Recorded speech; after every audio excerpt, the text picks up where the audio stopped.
എല്ലാ സഹോദര സഹോദരിമാർക്കും ഈദാശംസകൾ.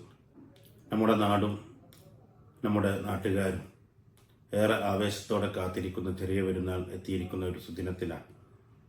എല്ലാവർക്കും ഈദാശംസകൾ നേരുന്നതോടൊപ്പം ഇന്നത്തെ പുതിയ കാലത്ത് ഇന്നത്തെ ന്യൂ ജനറേഷൻ രണ്ട് രൂപത്തിലുള്ള ആഘോഷങ്ങളാണ് കണ്ടുകൊണ്ടിരിക്കുന്നത്.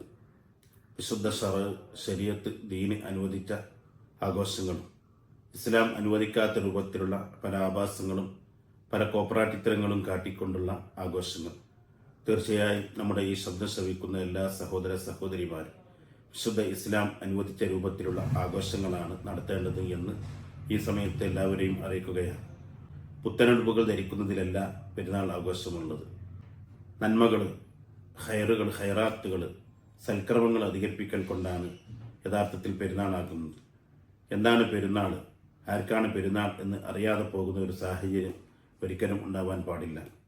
ഈ പുണ്യദിനത്തിൽ കഴിഞ്ഞ വിശുദ്ധ റമദാനിൻ്റെ പവിത്രതയ്ക്ക് കോട്ടം വരാത്ത രൂപത്തിൽ പെരുന്നാൾ ദിനം പരസ്പരം സൗഹൃദം പങ്കിട്ട് പരസ്പരം സ്നേഹം പ്രകടിപ്പിച്ച് കുടുംബബന്ധം പുലർത്തി കുടുംബബന്ധം ശക്തിപ്പെടുത്തി അകന്നു നിൽക്കുന്നവരൊക്കെ അടുപ്പിച്ച് ധാരാളം സൽക്രമങ്ങൾ ചെയ്ത് പെരുന്നാൾ ദിനത്തെ ഉപയോഗപ്പെടുത്താൻ ശ്രമിക്കുക.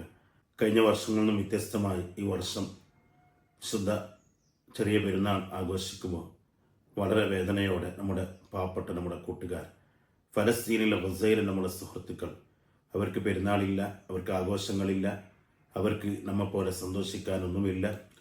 നമ്മുടെ കൂട്ടുകാരെ നമ്മൾ മറക്കാതെ പ്രാർത്ഥനയിൽ അവരെയൊക്കെ ഉൾപ്പെടുത്തിക്കൊണ്ടായിരിക്കണം ഈ വർഷത്തെ നമ്മുടെ പെരുന്നാൾ ആഘോഷമെന്ന് എല്ലാവരെയും അറിയിക്കുകയാണ്. അല്ലാഹു തആല നമ്മുടെ പാവപ്പെട്ട ഗസയിലെ ഫലസ്തീനിലെ സഹോദരങ്ങൾക്ക് എല്ലാവിധ സന്തോഷവും ഹിമായത്തും സുരക്ഷിതത്വവും ഹിഫ്ളും നൽകട്ടെ. അസ്സലാമു അലൈക്കും.